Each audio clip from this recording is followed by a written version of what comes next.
Vous avez dit queer? Hi, hi, howdy, howdy, hi, hi. Well, everyone is minus, you could call me multiply. Just so you know, yes, yes, I'm that guy. You could give 5 fingers and I'm not waving high. Guess I'm never ending, you could call me pie. But really, how long till the world realize?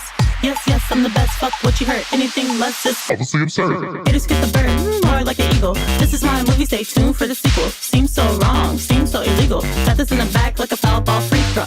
Yep, yep, you know that I go. This is me on the regular, so you know.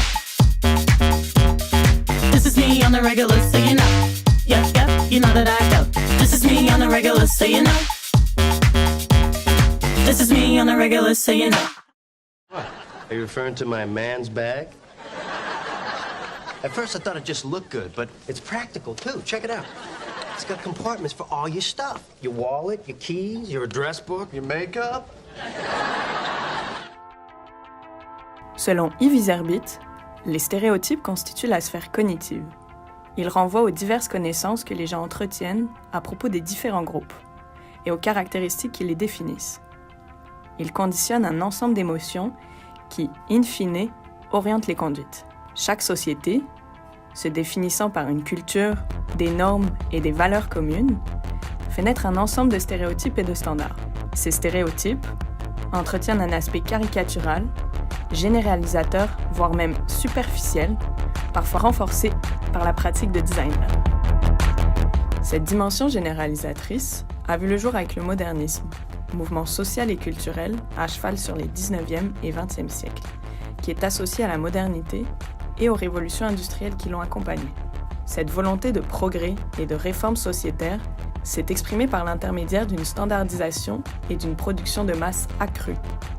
C'est dans ce contexte à la fois rationaliste et fonctionnaliste que le design a alors pris un ton universel.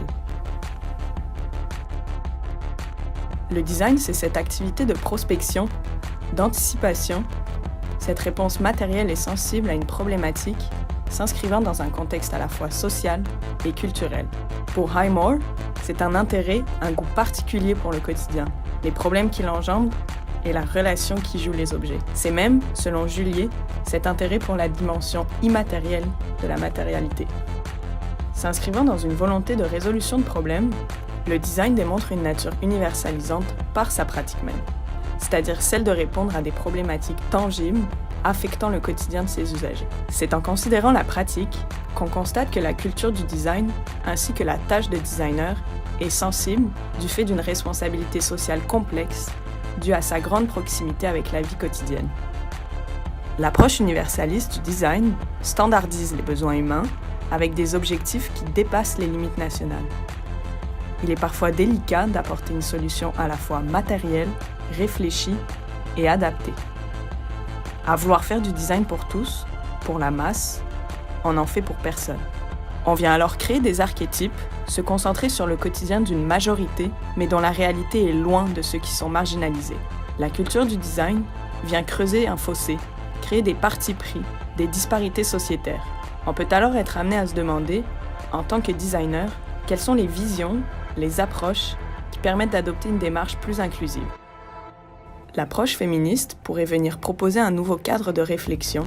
Elle permet de considérer les diversités de quotidien et de réalité des usagers, ainsi que de se poser des questions sur le statut sexuel que peuvent avoir les objets.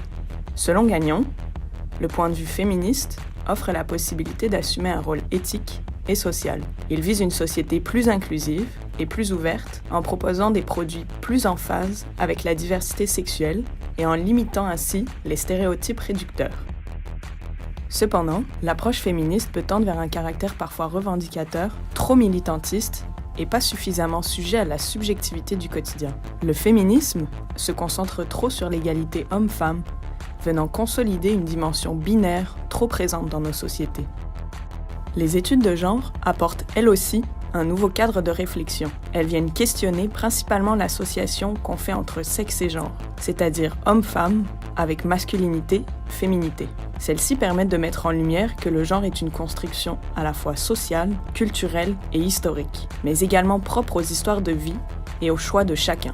Elles viennent également mettre en lumière comment le design est responsable de la production de nos représentations, ainsi que de celles d'inégalité et de discrimination. Pour Butler, les normes s'inscrivent dans les espaces, les objets et les usages. Et les études de genre permettent de voir comment les objets sont producteurs de ces identités normatives. C'est dans ce courant que s'inscrivent la pensée et les théories queer, qui veulent encourager un trouble des normes. C'est pour cela qu'il est nécessaire de délier le mot queer de l'acronyme LGBT, se détachant ainsi de toute question de préférence sexuelle et prenant une orientation axée sur les questions de race, de classe sociale et d'inégalité, allant ainsi dans le sens de la pensée de De Laurentiis. Le design queer permet également de faire vriller ces normes, de les mettre en crise, mais aussi d'encourager une politique déviante des objets et des usages. La recherche et la pratique en design ne peuvent pleinement répondre à des objectifs socialement responsables sans prendre en compte la dimension queer de la vie, ainsi qu'une compréhension alternative du sexe et du genre. Hi, I'm Q, the world's first genderless voice assistant. Think of me like Siri or Alexa, but neither male nor female. I'm created for a future where we are no longer defined by gender, but rather how we define ourselves. My voice was recorded by people who neither identify as male nor female, and then altered to sound gender neutral, putting my voice between 145 and 175 Hz, a range defined by audio researchers. Avec l'exemple de Q et celui de la collection de Céline Dion, on ressent une dissonance. La neutralité s'exprime par un milieu, un centre, une zone entre le féminin et le masculin qui au final n'est pas neutre. Cette neutralité vient s'opposer à la multiplicité prônée par le design queer. Le non-genré apparaît alors comme trop objectif, trop universalisant face à la démarche queer qui prône des identités multiples, une attitude à la fois plus inclusive et considère le quotidien par sa subjectivité situationnelle. L'androchèse a été développée par les chercheuses Karine Handberger, Christine Sundbaum, Anne-Christine Hertz et Emma Borgeson. Elles ont en effet conçu une chaise permettant de reconstruire, pour les hommes, l'expérience de l'examen gynécologique pour les femmes, soulignant l'inconfort, la gêne et l'exposition ressentie. Très critiqué, ce dispositif permet néanmoins de faire partager par une approche queer une expérience largement invisibilisée. Le Centre d'innovation en sciences, santé, médecine, ingénierie et environnement de l'Université de Stanford utilise l'analyse du sexe et du genre comme un outil de conception visant à améliorer les connaissances scientifiques et technologiques dans chaque phase de la recherche. Dans une de leurs nombreuses études de cas, les chercheurs fournissent un exemple détaillé de la manière dont les corps féminins ont traditionnellement été ignorés dans le processus de conception. Jusqu'à récemment, les femmes enceintes n'ont pas été prises en compte dans la conception des dispositifs de sécurité automobile, tels que les ceintures de sécurité. Cette étude de cas démontre que le design queer prône une attitude d'inclusion face à une diversité d'usagers, tant dans leurs habitudes de vie que dans leur morphologie. Le phénomène de la Schtroumpfette, isolé par la poète Catapolite en 1991, est une expression qui désigne le phénomène à l'œuvre dans nombre de fictions où un ensemble de personnages masculins est représenté avec ses diversités face à un unique personnage féminin, défini d'abord et avant tout par son sexe. En conclusion, selon Brockner, l'approche queer se veut comme une perspective théorique qui complète et questionne des interprétations plus normatives de sexe, de genre, pouvant mener à des enquêtes plus complexes dans la recherche, la pratique et la conception de produits. Le design queer permet une approche globale et subjective, permettant de laisser les paradigmes personnels et professionnels et d'adopter une approche inclusive pour répondre à des problématiques complexes. Mais cette pratique du design queer dit universitaire s'oppose aux théories queer populaires. La première examine et tient un discours dont le jargon technique et spécifique n'est pas accessible à tous. Il reste réservé à une élite idéologique, élite pourtant décriée par les théories queer puisqu'elle vient créer des disparités de classe qui vont à l'encontre de la démarche inclusive. Cependant, depuis une dizaine d'années, et ce particulièrement dans les domaines de l'animation, du jeu vidéo, ainsi que du design graphique, on a un design queer et des théories qui se popularisent, qui prônent un éclectisme du quotidien et qui sont plus accessibles à la masse.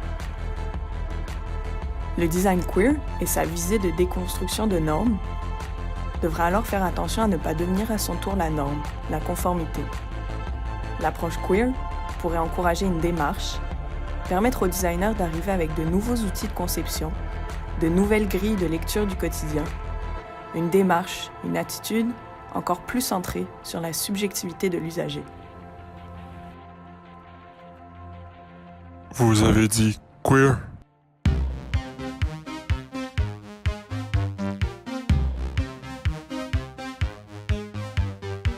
Sweet dreams are made of these. Who am I to disagree? I travel the world and the seven seas. Everybody's looking for something. Some of them want to use you. Some of them want to get used by you. Some of them want to abuse you.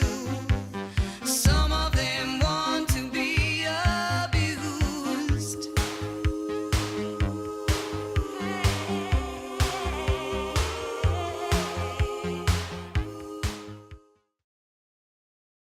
Take a kayak.